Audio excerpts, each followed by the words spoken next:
Paul et Sylvain et Timothée à l'Église des Thessaloniciens, qui est en Dieu notre Père et en Jésus-Christ, le Seigneur. Que la grâce et la paix vous soient données de la part de Dieu notre Père et du Seigneur Jésus-Christ. Nous devons, à votre sujet, frères, rendre continuellement grâce à Dieu, comme cela est juste, parce que votre foi fait de grands progrès, et que la charité de chacun de vous tous, à l'égard des autres, augmente de plus en plus.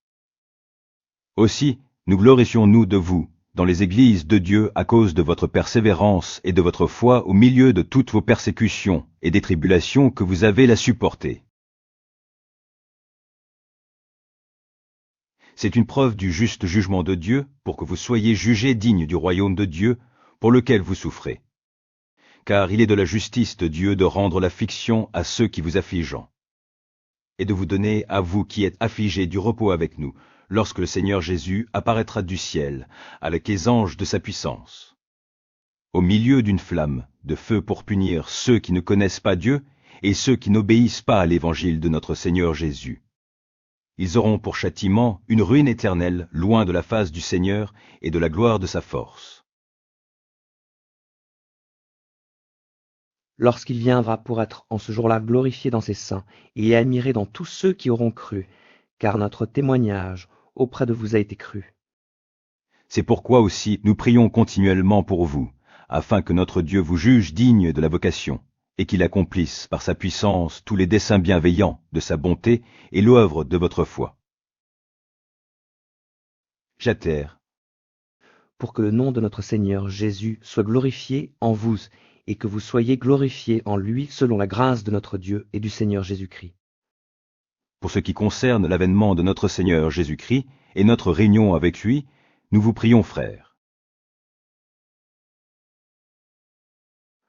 de ne pas vous laisser facilement ébranler dans votre bon sens et de ne pas vous laisser troubler soit par quelque inspiration, soit par quelque parole ou par quelque lettre qu'on dirait venir de nous comme si le jour du Seigneur était déjà là. que personne ne vous séduise d'aucune manière, car il faut que l'apostasie soit arrivée auparavant et qu'on ait vu paraître l'homme du péché, le fils de la perdition.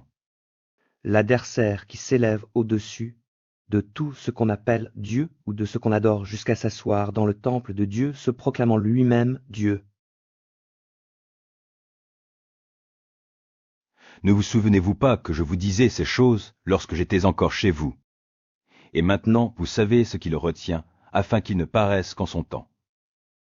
Car le mystère de l'iniquité agit déjà, il faut seulement que celui qui le retient encore ait disparu. Et alors paraîtra l'impie que le Seigneur Jésus détruira par le souffle de sa bouche, et qu'il anéantira par l'éclat de son avènement. L'apparition de cet impie se fera par la puissance de Satan, avec toutes sortes de miracles, de signes et de prodiges mensongers. Et avec toutes les séductions de l'iniquité pour ceux qui périssent, parce qu'ils n'ont pas reçu l'amour de la vérité pour être sauvés.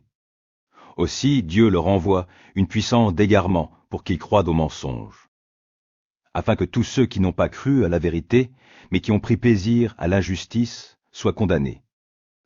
Pour nous, frères, bien-aimés du Seigneur, nous devons à votre sujet rendre continuellement grâce à Dieu, parce que Dieu vous a choisi dès le commencement pour le salut, par la sanctification de l'Esprit et par la foi en la vérité. C'est à quoi il vous a appelé par notre évangile, pour que vous possédiez la gloire de notre Seigneur Jésus-Christ.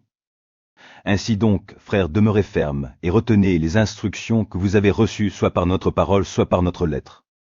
Que notre Seigneur Jésus-Christ, lui-même est Dieu notre Père, qui nous a aimés et qui nous a donné par sa grâce une consolation éternelle et une bonne espérance. J'atterre, consolant vos cœurs et vous affermissent en toute bonne voie et en toute bonne parole. Au reste, frères, priez pour nous, afin que la parole du Seigneur se répande et soit glorifiée comme elle est chez vous.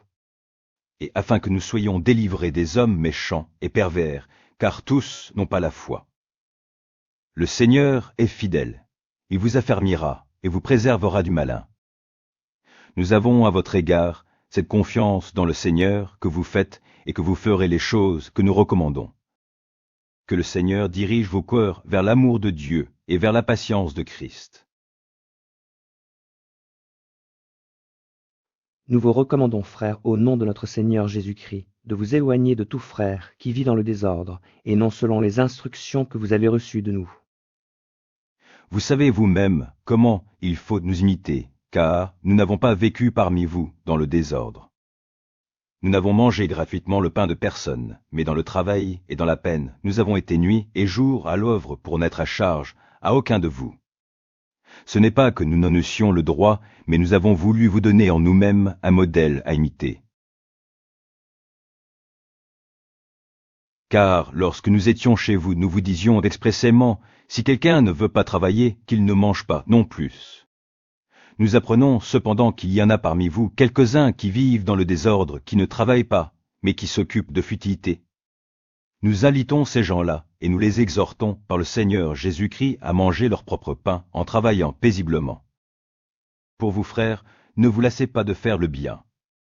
Et si quelqu'un n'obéit pas à ce que nous disons par cette lettre, notez-le, et n'ayez point de communication avec lui, afin qu'il éprouve de la honte. Ne le regardez pas comme un ennemi, mais avertissez-le comme un frère. Que le Seigneur de la paix vous donne lui-même la paix, en tout temps de toute manière, que le Seigneur soit avec vous tous. Je vous salue moi, Paul, de ma propre main. C'est là ma signature dans toutes mes lettres. C'est ainsi que j'écris. Que la grâce de notre Seigneur Jésus-Christ soit avec vous tous.